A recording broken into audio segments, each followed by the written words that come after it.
Hello everyone. तनाव की series चल रही है और तनाव को अलग अलग नज़रिए से हम समझने की कोशिश कर रहे हैं।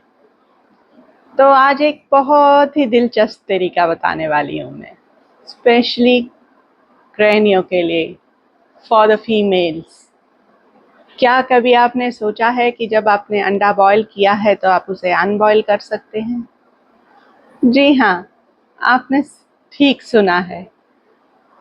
जो हमने अंडा बॉईल कर दिया है, हम उसको वापस उस परिस्थिति में ला सकते हैं जिसमें वो बॉईल कभी हुआ ही नहीं था। और इसी पे किसी को नोबेल प्राइज़ भी मिला है। अंडा तो एक मेटाफर है, एक तरीका है आपको समझाने का। तो क्या हम अपने स्ट्रेस्ड अप ब्रेन को अनस्ट्रेस्ड अप स्टेट में अपने हाथों से, अपनी ही कोशिश से यहाँ से वहाँ ले जा सकते हैं? यस। जब आप तनाव के बारे पूरी तरह से जानें और फिर उसके ऊपर कुछ कार्य करें, तो ये हमारे हाथ में है कि हम अपने ब्रेन को कितने ऑप्टिमल लेवल में ले जा सकते हैं, कितने बेस्ट लेवल पे ले जा सकते हैं। और जब ब्रेन अपने ऑप्टिमल, अपने बेस्ट लेवल पे काम करता है ना, तो जो हमारे ब्रेन की समझ है ना, वो बिल्कुल बदल जाती है, क्योंकि वो उस समय तो बिल्कुल ही अलग मोड में काम कर रहा होता है। तो ज़्यादातर क्या होता है, क्या हम ध्यान भी देते हैं कि हम सांस ले रहे हैं, हमारी हार्ट बीट चल रही है और हमारे अंदर बदलाव अपने आप हुए जा रहे हैं, जिसे हम कहते हैं ना ऑटो पायलट मोड पे हम ज़िंदगी जीते हैं, हमें कोई ध्यान भी नहीं है हम। और ये चीज़ें होती रहती हैं क्योंकि ज़िंदा होने के लिए तो ज़रूरी है ना ये सब। पर जब लोग इसके ऊपर फोकस करते हैं कि क्या जो मेरी सांस है गहराई बढ़ा जा सकती है मेरे खुद के कंट्रोल में आके।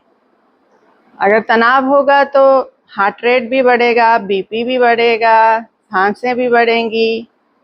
पर क्या हम इन परिस्थितियों में भी इनको अपने कंट्रोल में कर सकते हैं? और ना ही कंट्रोल में कर सकते हैं, इनको इतने लो लेवल पे ले जा सकते हैं कि डर लगने लग जाता है। आपने देखा होगा कई योगी ऐसे कर रहे हैं कि, या कई ट्रेंड पीपल ऐसे करते हैं कि अपना हार्ट रेट, अपना जो सांस का रेट है, इतना नीचे ले जाते हैं कि लोगों को डर लगने लग जाता है, या पानी में इतनी देर तक रहते हैं कि लोगों को डर लगता है कि अब तो ये गया। पर ऐसा होता नहीं है। क्यों? क्योंकि उन्होंने तनाव का बेसिस समझा है, यानी कि ऑटोनॉमिक नर्वस सिस्टम, जो हमें ऑटो पायलट मोड में एक ब्रेन का हिस्सा जो अपने लेवल से अपनी इच्छा से काम करता है, उसके बारे समझ के उसको अपने कंट्रोल में लाके अपने तरीके से चलाना सीख लिया है। तो सीखना तो पड़ता ही है कुछ भी हो। पहली चीज़ है सीखने की इच्छा। वो है कि हम किसी को बैठ के सुने और नॉलेज लें और फिर उस इच्छा से आगे बढ़ें, ताकि हम उस इच्छा को जो है कंट्रोल में लाके अपनी जो है दिनचर्या में उसको आस्ते आस्ते आस्ते अपनी ज़िंदगी का एक हिस्सा बना लें। तो we are totally in control of a body due to a mind. तो इस तरीके से हम जो बॉइल्ड हो चुका है एक, यानी कि जो स्ट्रेस्ड हो चुका है हमारा माइंड, उसे हम डी स्ट्रेस कर सकते हैं। तो तनाव से, तनाव की जानकारी होने के लिए ये सब चीज़ें अति अनिवार्य है कि हम इन्हें जानें।